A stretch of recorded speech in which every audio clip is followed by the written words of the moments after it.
안녕하십니까. 산업위생을 강의하는 최은정입니다. 이번 시간은 산업위생 기사 실기 2017년 1회 기출문제를 함께 풀어보도록 하겠습니다. 자, 1번 문제는 파란색 별표, 그죠? 중요한 내용 아니고요. 잘 못 봤던 문제가 되겠습니다. 표면이 매끈한 원형 덕트에서 레이놀즈 수가 5만 이하인 경우에 난류 중심 속도는 난류 속도 분포형인 7분의 1승 법칙의 속도 분포를 따른다. 중심 속도가 4m/s일 때 평균 속도를 구하시오라고 했고요. 덕트 반경 R0일 때 반경 R은 0.762 R0다라는 조건을 줬습니다. 자, 이거 필기에서 못 봤죠, 그죠? 실기에도 자주 출제되는 내용은 아닙니다. 레이놀즈 수가 10만 이하인 난류일 때 평균 속도를 계산하는 공식이 되겠습니다. 평균 속도는 R0분의 R 곱하기 중심 속도입니다. 대입만 하면 됩니다. 현재 R0, 반경 R은 0.762 R0다라고 했습니다. 그래서 평균 속도는 하시고요. R0분의 R 대신에 이 값을 넣어주면 되겠습니다. 0.762 R0다. 문제에서 주어졌잖아요. 곱하기 중심 속도가 지금 얼마인가 하면 4m/s다 라고 했습니다. 이거 계산하시면요. R0 약분되니까 결국은 0.762 곱하기 4만 남게 되겠죠. 계산하면 3.05 m/s. 그죠? 자, 뭐 그냥 기출에 나왔기 때문에 풀 수 있는 정도로만 공부하시면 되는 문제 되겠습니다. 이번 문제는 중요한 내용이죠. 그죠? 별표 2개에서 3개까지 붙일 수 있는 문제입니다. ACGIH의 입자성 물질의 입자 크기별 분류 중에서 호흡성 분진의 정의와 평균 입경을 적고 호흡성 분진의 측정 목적을 적어라 라고 했습니다. 그죠? 자, 요 측정 목적이 잘 안 나왔기 때문에 이 부분 또 파란색 별표 하시고 다시 한번 보시면 좋겠습니다. 자, 호흡성 분진은 호흡기를 통하여 폐포에 축적될 수 있는 크기의 분진이다 라고 해도 되고요. 폐포 또는 가스 교환 부위에 침착하여 독성을 나타내는 분진, 하유가 2번 들어갔습니다. 우리 필기에는 이렇게 기억했죠. 폐포나 가스 교환 부위, 가장 깊숙한 부위에 들어가서 독성을 나타내는 분진이 호흡성 분진이다라고 했고요. 평균 입경은 4마이크로미터가 되겠습니다. 자, 왜 이렇게 호흡성 분진을 측정해야 하는가? 목적이 되겠습니다. 진폐증, 폐암 등을 일으키는 근로자의 호흡성 분진 노출 정도를 파악하기 위함이다. 그죠? 그래서 근로자들 중에서 우리 직업성 질병에서 진폐증이 예전에는 가장 많다고 해도 과언이 아니었고요. 최근 들어서는 이제 좀 내려갔고 소음성 난청이 또 1위로 올라가고 있는데요. 이렇게 진폐증이나 폐암을 일으키는 호흡성 분진 노출 정도를 파악하기 위한 것이 목적이다. 기억하시면 되겠습니다. 자, 그 다음 넘어가겠습니다. 3번 문제 넘어가겠습니다. 빨간색 별표 1개씩 붙여보겠습니다. 작업 특성상 유해 물질의 외부에 설치한 후드다라고 했죠. 외부식 후드다, 그죠? 외부의 오염 물질까지 흡인하도록 설계하는 외부식 후드의 종류 3가지와 각각의 적용 작업을 1가지씩 적어보라 했습니다. 자, 일단은요, 슬롯형 후드. 자, 이렇게 길면서 좁은 거죠, 그죠? 이게 슬롯형이었는데요. 이거는 도금조, 용해, 분무 도장 작업에서 사용되는 게 슬롯형 후드가 되겠습니다. 자, 그 다음에 이제 루프는 원래 지붕이잖아요. 루프형, 그래서 이렇게 위로 빼내는 거죠, 그죠? 요 루프형 후드는 주물의 해체 작업에 사용됩니다. 그 다음은 이제 그리드형 후드라고 해서 있다, 그죠? 그리드형은 분무 도장이나 주형 털기 등의 작업에 사용되고요.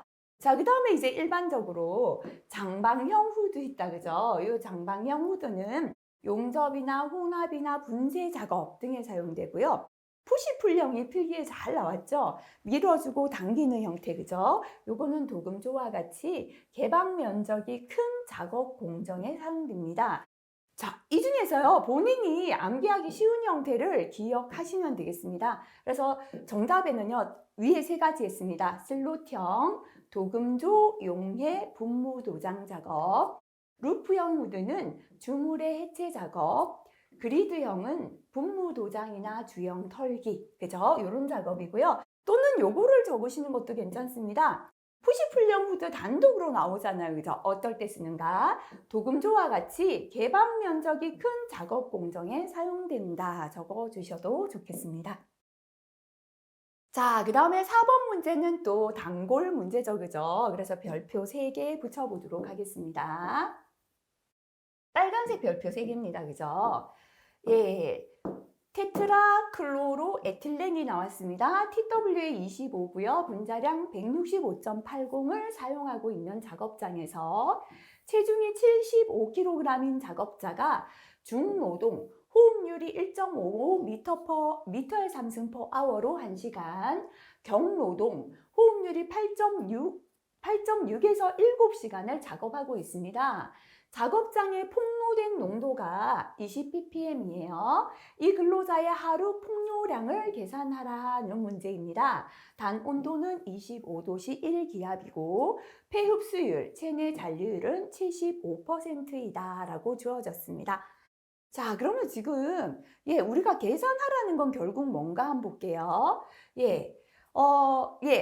하루 중에 폭로된 양, 다시 말하면 미리그램 퍼 킬로그램을 계산하라라는 게 되겠습니다. 그죠? 자, 그러면 요 중에서요, 미리그램 한번 생각해 볼게요. 작업자가 유해물질 양이잖아요. 그죠? 유해물질을 흡수한 양이다라고 보면 되겠습니다. 흡수량, 유해물질을 흡수한 양이 되겠습니다. 자, 우리가 체내 흡수량 공식 있었죠? 미리그램은 CTV/R이다 있습니다. 그죠? 근데 지금은 요 공식에 미리그램을 계산하는데요. 첫 번째는 중노동이 있었죠. 자, 중노동할 때는 얼마만큼 흡수하는가 미리그램만 계산할게요. 미리그램은 해서요. 중노동하는 조건이 뭐냐면 중노동할 때는 호흡률은 1.5m의 상승 per minute고요. 자, 그 다음에 몇 시간을 하고 있다? 1시간 노출된다 라고 했습니다. 그죠? 자, 그래서 중노동할 때의 흡수량을 계산하면 첫 번째 C는 뭐냐면 공기 중 유해물질의 농도인데요. 지금 공기 중에 유해물질의 농도는 뭐라고 주어졌냐면 작업장에 폭로된 농도가 20ppm이다라고 주어졌어요. 근데 우리가 대입해야 되는 건 C는 뭐냐면 미리그램 퍼 미터 상승으로 대입을 해야 되잖아요. 그죠? 그래서 결국은 주어졌는 20ppm을 뭘로 바꿔야겠습니까? 미리그램 퍼 미터의 상승으로 바꿔줘야 됩니다. 그죠? 그래서 그죠? 미리그램 퍼 미터 상승은 25도씨 1기압에서는 24.45분에 ppm 곱하기 분자량이죠. 이 공식에 대입하겠습니다. 미리그램 퍼 미터의 상승은 24.45분에 금방 주어진 물질이 공기 중에 20ppm 노출된다라고 했고요. 분자량이 165.80이다 주어졌죠. 계산하면 135.6이가 나오네요. 135.6이 지금은 미리그램 퍼 미터의 상승으로 우리 노출된 농도를 계산한 겁니다. 그죠? 그래서 135.62 곱하기 중노동에 노출된 시간 1시간이다 라고 했고요. 이때 폐환기율은 1.55다라고 했고 체내 잔류율이 주어졌죠. 그죠? 아까 체내 잔류율이 75%다라는 건 퍼센트를 떼면 0.75다하고 같은 거죠. 그래서 체내 잔류율 0.75를 곱해 주시면 되겠습니다. 자, 이렇게 해서 계산을 하니까요. 계산값은 157.66이고요. 이제는 중노동 시에 우리 유해 물질이 몸으로 흡수된 흡수량 계산했습니다. 두 번째는 경노동이 있었잖아요. 그죠? 경노동할 때는 얼마만큼 흡수되는가 미리그램 계산하겠습니다. 역시나 작업장 공기 중의 농도는 20ppm으로 동일하니까요. 135.62가 C가 되겠다. 그죠? 유해 물질에 노출된 농도가 되겠습니다. 자, 그 다음에 아까 경노동에 노출된 시간 7시간이다 라고 했다. 그죠? 자, 그 다음에 우리가 뭐였죠? 경노동 할 때 호흡률은 주어졌죠. 그죠? 0.86이다라고 주어졌습니다. 그래서 곱하기 0.86이고요. 역시나 체내 잔류율 75%니까 0.75 곱해주시면 됩니다. 이렇게 경노동할 때 흡수량 계산하니까요. 612.32mg이 나왔습니다. 자, 하루에 중노동, 경노동을 다 했기 때문에 결국은 폭로된 양, 그죠? 하루에 폭로된 양은 두 개를 더해야겠죠? 그래서 157.66 플러스 612.32를 하니까요. 769.98이 뭐냐면 하루에 폭로된 흡수량이다라고 보면 됩니다. 근데 문제에서는요, 미리그램을 계산하라는 게 아니라 미리그램 퍼 킬로그램을 계산하라라고 했습니다. 그죠? 금방 우리가 미리그램은 계산했습니다. 769.98 미리그램이다 계산했고요. 킬로그램은 뭐가 있을까요? 주어진 몸무게 주어졌어요. 이 사람의 몸무게 75kg, 그죠? 결국은 이게 뭐냐면 몸무게 킬로그램당 유해물질이 몇 미리그램만큼 흡수되었는가를 계산하라라는 게 되겠죠, 그죠? 자, 그래서 이렇게 계산하니까요. 10.27이 나왔습니다. 현재 단위는 미리그램 퍼 킬로그램 이렇게 적어주시면 되겠습니다. 자, 그죠?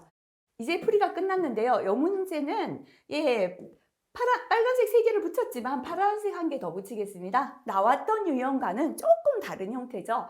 다른 형태라기보다는 그래서 한 번 더 계산해야 되는 부분이 있다 보니까요. 요거 한 번 더 풀어주시면 좋을 것 같습니다. 넘어가겠습니다. 자, 5번 문제 보도록 하겠습니다. 인체가 매일 고온에 장기간 노출되어도 적응되는 고온순화 또는 고온수능의 기전 4가지를 적으시오라고 했습니다. 일단 암기가 안 되셨다면 파란색 별표고요. 암기 하신 분들은 빨간색 별표 하나 붙이세요. 자, 고온순화다라는 건 몸이 고온에 적응해 가는 것이다 라고 보면 되겠습니다.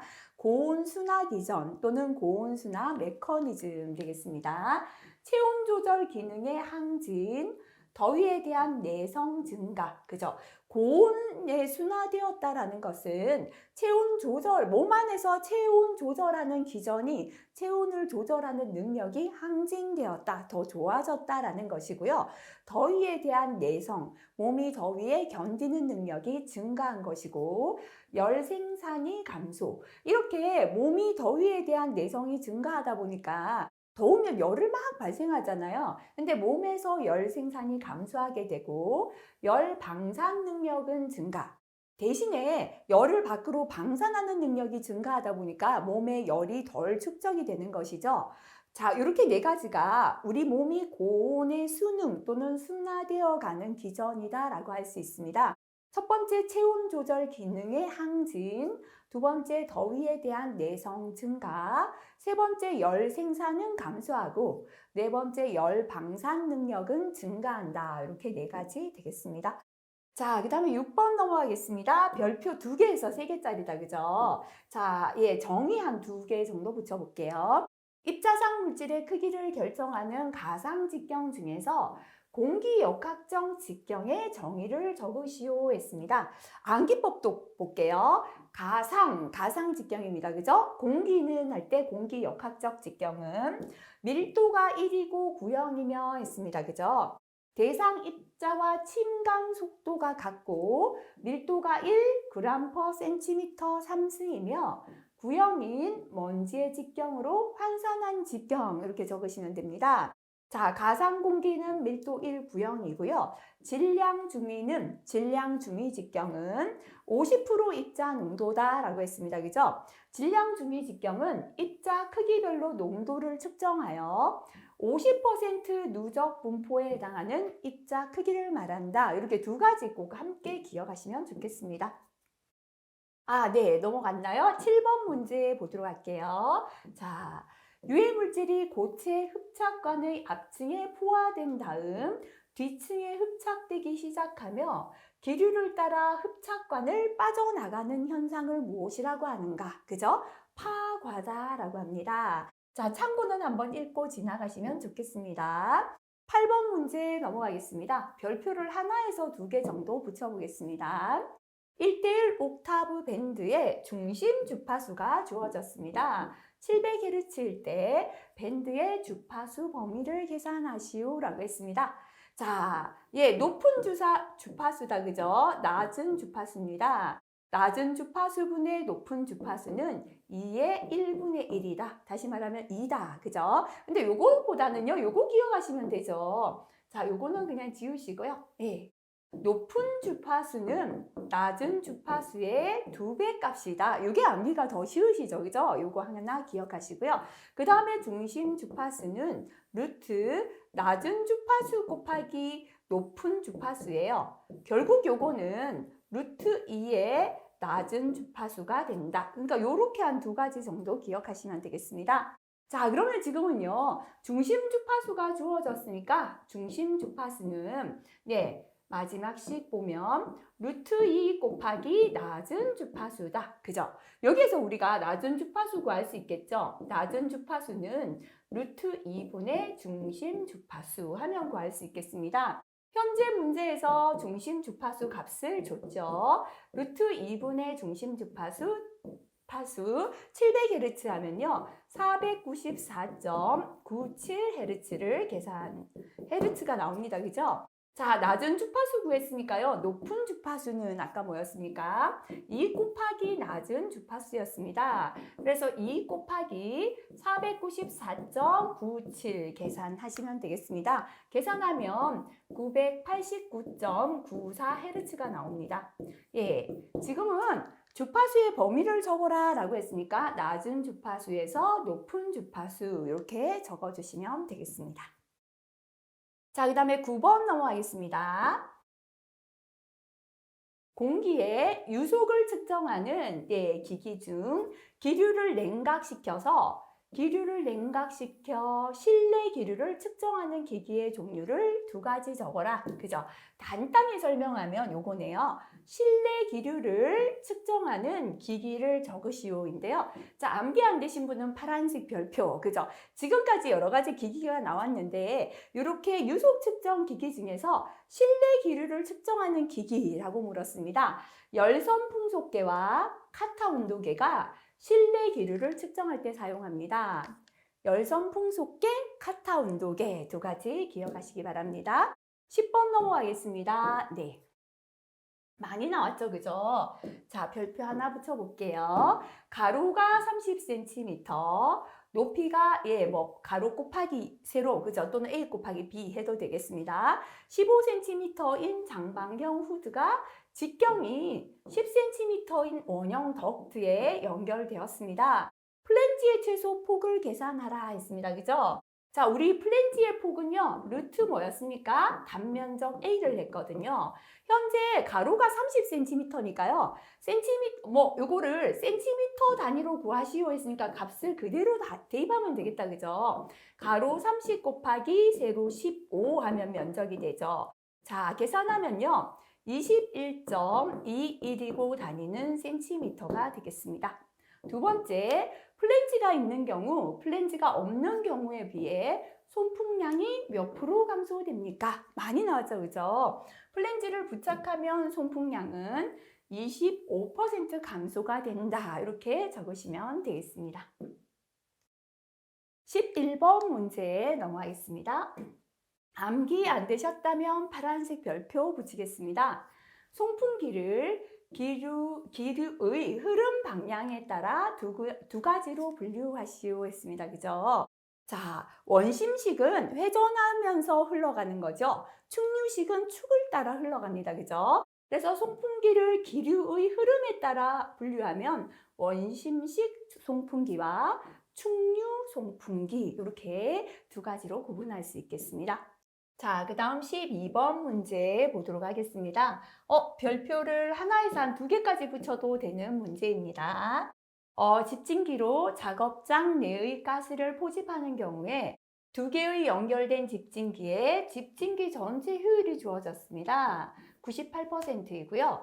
2번째 집진기의 포집 효율, 2번째 게 92%, 첫 번째 집진기 포집 효율을 계산하라라는 문제가 되겠습니다.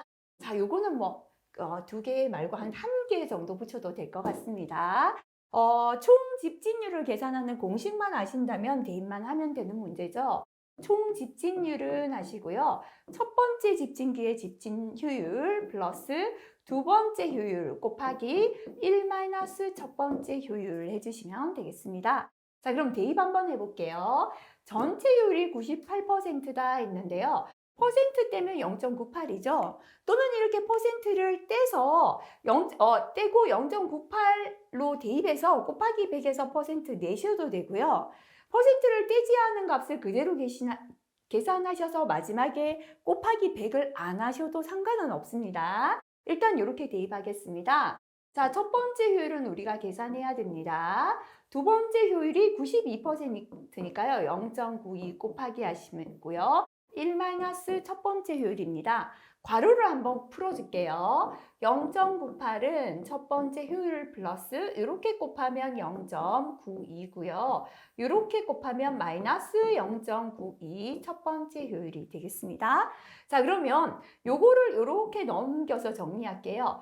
0.98 마이너스 0.92는 하면 뒤편에 남는 건 첫 번째 효율 마이너스 0.92 첫 번째 효율입니다.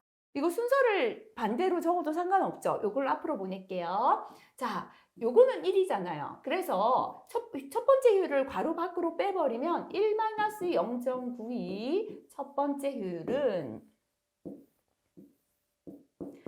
0.98-0.92를 하면요. 0.06이 됩니다.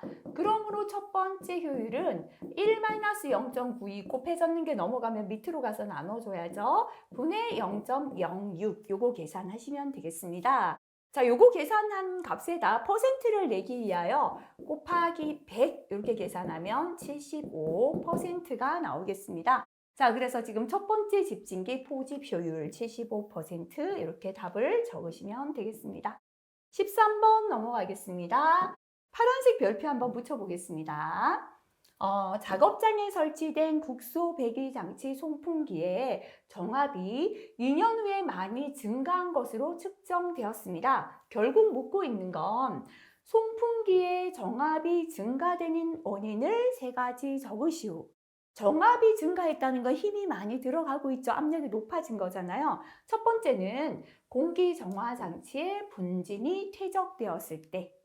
두 번째는 공기 정화 장치뿐만 아니라 덕트의 분진이 퇴적되었을 때도 정압이 올라갑니다. 자, 그 다음에는 후드와 덕트 연결 부위가 풀렸을 때도 정압이 올라갑니다. 또는 후드의 댐퍼가 닫혔을 때도 정압이 올라갑니다. 또는 공기정화장치 분진 취출구가 열렸을 때도 올라가요. 한 3가지는요. 이렇게 3가지 정도 쉽지 않을까 싶습니다. 공기정화장치의 분진이 퇴적되거나 덕트 개통의 분진이 퇴적되거나 후드와 덕트 연결 부위가 풀렸을 때 송풍기 정압이 증가하게 된다. 이렇게 한 3가지 기억해 주시기 바라겠습니다. 자, 그 다음에 14번 넘어가겠습니다. 덕트 내에 작용하는 압력 중에서 정압과 동압에 대하여 설명하시오라고 했습니다. 자, 일단은요, 정압은 고정된 압력 또는 정해진 압력, 일정한 압력이다 이렇게 보는 것도 좋을 것 같아요. 덕트 내의 공기가 주위에 미치는 압력, 공기는 압력을 갖고 있죠. 그래서 덕트 내에 있는 공기가 가진 압력이에요. 그래서 모든 방향에서 일정하다, 그저 같은 크기를 나타낸다 라고 보면 됩니다. 보통은요, 송풍기 앞에서는 음압인데 뒤에서 양압이 되는데요. 두 번째 거는 적지 않아도 괜찮습니다. 자, 그 다음에 동압은 속도압이다, 그죠? 움직일 때 속도 때문에 생기는 압력이죠. 그래서 공기 흐름 방향의 속도에 의해 생기는 압력, 공기의 속도에 의해 생기는 압력 이렇게 적어도 되고요. 속도는 마이너스, 그죠? 항상 플러스니까 항상 양압, 0 이상의 압력이 되겠습니다. 자, 이거는 이제 좀 암기 되셨을 것 같아요. 15번 넘어가겠습니다. 파란색 별표, 그죠? 항상 공부를 하실 때는요, 최신 기출부터 거꾸로 이렇게 풀어 올라가시는 게 좋아요. 이렇게 한 몇 년치 풀다 보니까 한 2, 3년 주기로 유행 패턴이 약간 다르다는 거 느끼시죠? 그래서 공부를 하실 때 항상 저기 십몇 년 전 거부터 최신으로 풀어오지 마시고요. 항상 최신 기출 문제부터 1년치 정확히 암기하시고 1년 이렇게 증가해 보시면 한 2년 주기로 암기형 문제도 유행성 문제가 있어서 조금 패턴이 달라지는구나 이렇게 느껴지실 거예요.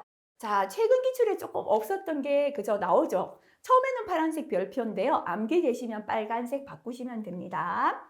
자, 인체 내의 면역을 담당하는 대식세포의 기능에 손상을 주는 물질을 3가지 적어라. 그죠?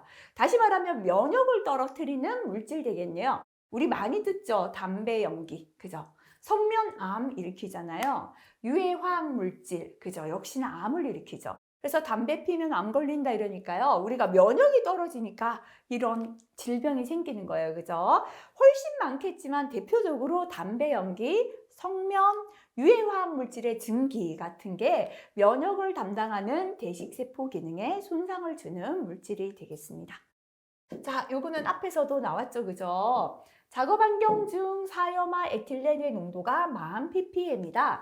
1000ppm은 몇 %였죠? 1%다. 그죠? 자, 다시 말하면 작업 환경 중에 사염화 에틸렌이 1% 있다는 건 공기는 몇 % 있는 거예요? 100에서 1을 빼면 나머지 공기는 99%가 되는 거죠. 자, 공기 비중은 1이에요. 사염화 에틸렌의 비중은 5.7입니다. 첫 번째 유효 비중을 계산하라. 계산하겠습니다. 그죠? 사염화 에틸렌 1000ppm은 1%이기 때문에 공기는 99%가 되고요. 사염화 에틸렌은 퍼센트를 떼면 0.01이죠. 곱하기 증기 비중 5.7입니다. 그죠? 플러스 공기는 99%니까요. 퍼센트 떼면 0.99죠. 곱하기 증기 비중은 1 또는 1.0 해도 되겠습니다. 계산하면 1.047이 답이 되겠습니다. 두 번째 뭐를 계산하라 했나 볼까요? 세척조에서 발생하는 증기로부터 근로자를 보호하기 위한 국소배기 장치의 후드가 세척조 아래가 아닌 세척조 개구면의 위쪽 방향으로 설치해야 하는 이유. 다시 말하면 왜 국소배기 장치 후드를 세척조 개구면의 위쪽으로 설치해야 되는가, 윗방향으로 설치하는 이유를 설명하라라는 겁니다. 그죠? 자, 유효 비중 1.047은 공기의 비중 1과 거의 비슷하잖아요. 그죠? 자, 그래서 사염화 에틸렌이 공기 중에서 자유롭게, 공기는 자유롭게 이동하잖아요. 이것처럼 유효 비중이 공기와 거의 유사하기 때문에 사염화 에틸렌도 공기 중에서 자유롭게 확산 이동합니다. 그래서 바닥에 설치하면 안 되고 자유롭게 확산하기 때문에 개구면 위쪽으로 설치해야 한다. 이렇게 설명하시면 되겠습니다. 만약에 유효 비중이 공기보다 무겁게 이 정도 되었다. 이럴 때는 무겁기 때문에 바닥에 가라앉겠죠. 이때는 이거를 증기로부터 근로자 보호하기 위해서는 위쪽이 아닌 좀 아래쪽 방향으로 설치해야 된다. 이렇게 설명하시면 되겠습니다. 자, 그 다음 17번으로 넘어가도록 하겠습니다. 별표 3개짜리 문제가 되겠습니다.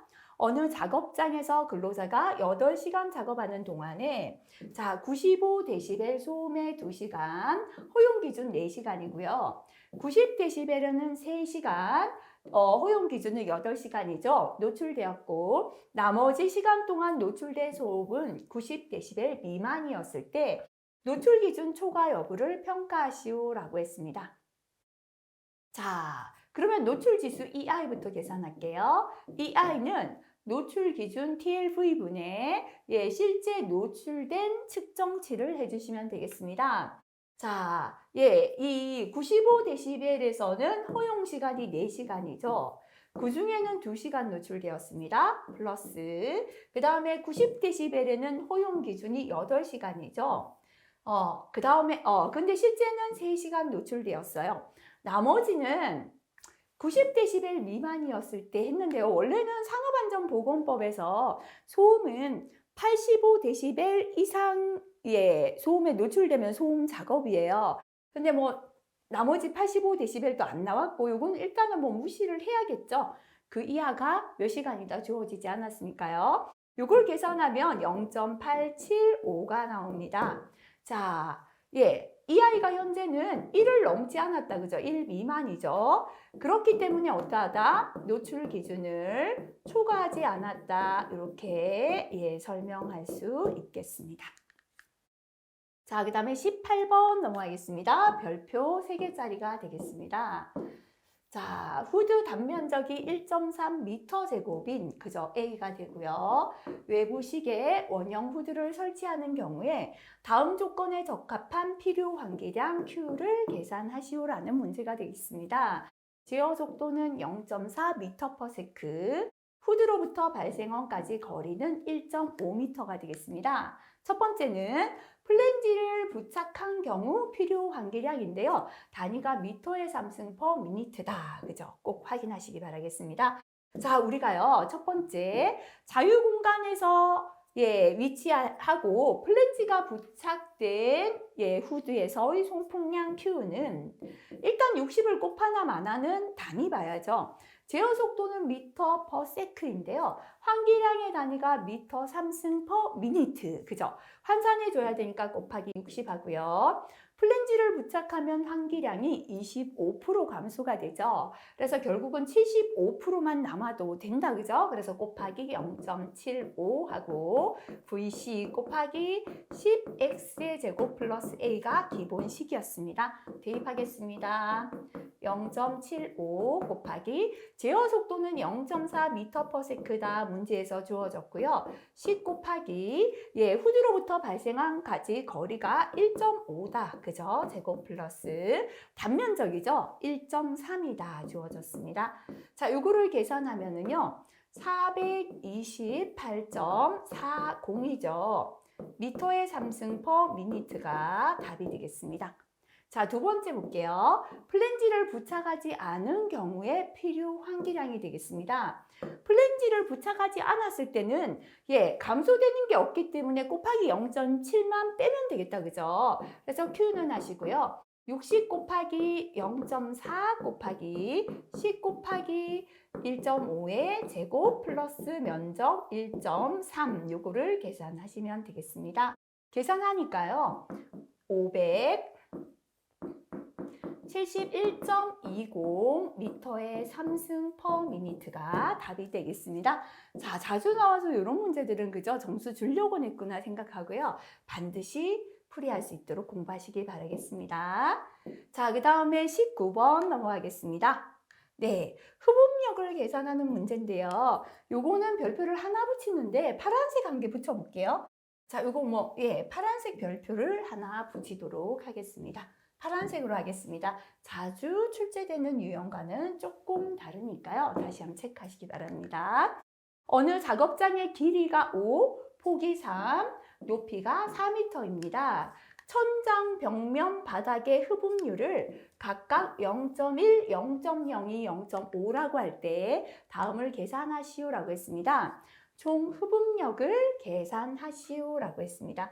자, 첫 번째요. 우리가 총 흡음력은 공식이 요겁니다. 흡음력의 단위 사비는 그죠? 평균 흡음률 곱하기 실내 면적을 해주시면 됩니다. 자, 그러면 첫 번째 총 흡음력 사빈을 계산해 보겠습니다. 평균 흡음률을 보도록 할게요. 평균 흡음률이 지금 문제에서는요. 천장, 벽면, 바닥의 흡음률이 각각 얼마다라고 나왔지 평균 흡음률이 주어지지는 않았죠. 그렇다면 우리가 이제 평균 흡음률을 한번 생각해 봐야 됩니다. 그죠? 자, 여기에서 평균 흡음률은요. 면적을 다 더해 주셔야 됩니다. 분의 바닥 면적 곱하기 흡음률, 벽 면적 곱하기 흡음률에서 있는 걸 다 더해 주시면 되겠습니다. 자, 그럼 우리가 지금 보면 이렇게 해볼게요. 이렇게 되어 있잖아요. 그죠? 작업장이 요렇다라고 하면은요. 길이가 지금 얼마냐면 요게 5m입니다. 5m고요. 요거는 3m예요. 그 다음에 높이가 4m다. 그죠? 그러면 면적을 생각해 볼게요. 면적은요. 첫 번째는 5 곱하기 3이 있죠, 그죠? 예, 바닥이잖아요. 5 곱하기 3 플러스 그 다음에 벽은요 3 곱하기 4인데 3 곱하기 4의 벽은 하나, 두 개잖아요, 그죠? 그래서 예, 3 곱하기 4 곱하기 2개, 그죠? 벽. 그 다음에 또 이쪽 벽이 또 있잖아요. 요 벽은 5 곱하기 3이잖아요, 그죠? 요 뒤에 벽도 똑같죠. 그래서 5 곱하기 3도 벽이 2개예요. 이러면 이제 벽이 끝났다, 그죠? 그 다음에 이제 또 뭐가 남았냐면요. 천정 남았잖아요. 천정은 이 부분이잖아요. 바닥이었고 천정도 바닥하고 똑같죠. 그래서 뭐다? 예, 플러스 5 곱하기 3. 요거는 천정이에요. 바닥, 벽, 천정, 이 면적을 더했는 것이고요. 그 다음에 이제는 각각 바닥의 면적에 흡음률 해주면 되는데 바닥 5 곱하기 3 곱하기 바닥의 흡음률 0.1, 그죠? 플러스 벽입니다. 벽은 이거잖아요, 그죠? 3 곱하기 4 곱하기 2죠. 플러스 5 곱하기 3 곱하기 2잖아요, 그죠? 5 곱하기 3 곱하기 2 맞죠? 예, 5 곱하기 3 곱하기 2, 그죠? 자, 여기에 보니까요. 자, 면적 한번 볼게요. 5 곱하기, 예, 5 곱하기, 요거를 제가 잘못했네요. 벽을 보니까, 예, 요거 제가 잘못 적었네요. 이쪽 벽은 뭐냐면 5 곱하기 4죠, 그죠? 근데 제가 5 곱하기 3이라고 적어놨네요. 그래서 이 부분 뭐가 돼야 되냐면 4 곱하기, 그죠? 5 곱하기 4. 그 다음에 이쪽 벽은요, 제가 맞게 했나요? 4 곱하기 3이죠, 그죠? 요거는 맞습니다. 자, 그 다음에 이 벽은요, 흡음률이 얼마다라고 했는가 하면 곱하기 0.02가 흡음률이다라고 했습니다. 이제 뭐가 남았냐면 또 천정이 남았잖아요, 그죠? 플러스 천정은 얼마냐면요, 5 곱하기 3이 면적인데 천정의 흡음률은 곱하기 0.5다라고 했습니다. 요거를 계산하면 평균 흡음률인데요. 이게 나왔습니다. 0.11이 나왔어요. 자, 그러면 예, 여기 올라갈게요. 자, 좀 전에 예, 요거잖아요. 그죠? 예. 우리가 총 흡음력은 뭐였습니까? 평균 흡음률 곱하기 실내 면적이다라고 했잖아요. 그래서 평균 흡음률 0.11 곱하기 밑에 게 면적이죠. 바닥하고 벽하고 천정하고 요거를 계산해 주시면 되겠습니다. 자, 이렇게 하니까 계산이 얼마가 나오냐면 요건 이제 면적을 아까 계산했는 게 94가 나왔네요. 그죠? 자, 이렇게 계산하니까요. 10.34가 나옵니다. 천천히 요거는 10.34. 총 흡음력의 단위는 사빈이 되겠다. 그죠? 단위를 정확하게 나타내라 했기 때문에 사빈 단위 적어 주셔야겠습니다. 자, 그 다음에 2번은요. 벽 천정과 벽의 흡음률을 0.4, 0.06으로 증가시켰을 때 실내 소음 저감량 데시벨을 계산하라 라는 문제입니다. 우리가 데시벨은요. 예, 두 번째 실내 소음 저감량 데시벨은 기본이 10 곱하기 로그였다, 그죠? 예, 흡음 처리 전에 총 흡음력분의 흡음 처리 후에 총 흡음력, 이게 예, 공식이 되겠습니다. 자, 그러면요, 요거는 10 곱하기 로그에 예, 총 흡음력, 예, 요거를 뭐냐면, A1이다, 그죠? 예, 흡음 처리하기 전에 총 흡음력이 지금 얼마 되었냐면요. 우리가 계산을 하니까 10.34가 나왔잖아요. 총 흡음력 나왔잖아요. 근데 요거를 지금 문제에서 뭐라고 했냐면요. A2는 천장과 벽의 흡음률을 0.4, 0.06으로 증가를 시키겠다라고 했어요. 그래서 여기에서 아까 계산할 때 천정하고 벽을 0.4, 0. 요거 흡음률이 0.1이었죠. 요거 바꿔주시고, 그죠? 그 다음에 벽도 0.02를 0.06으로 이렇게 바꿔주시면 됩니다. 그래서 요거 바꿔서 계산했는 게 0.18이 나오죠. 그래서 10 곱하기 로그, 예, 흡음 처리하기 전에는 0. 예, 하시고요. 예, 요거죠, 그죠? 10.34분의 흡음 처리하고 난 후에 총 흡음력이 16.92가 나옵니다. 그래서 뭐 계산은 똑같아요, 그죠? 흡음률만 천정과 바닥을 바꾸어 가지고 요 식에 금방 계산했던 식대로 계산해 주시면 됩니다. 이렇게 계산을 하니까요. 실내 소음 저감량은 2.149. 예, NR의 단위는 데시벨이죠. 그죠? 그래서 이거 단위 주의하셔야 되겠습니다. 다시 한번 단위를 보면 예, 총 흡음력의 단위는 사빈 단위가 되겠습니다.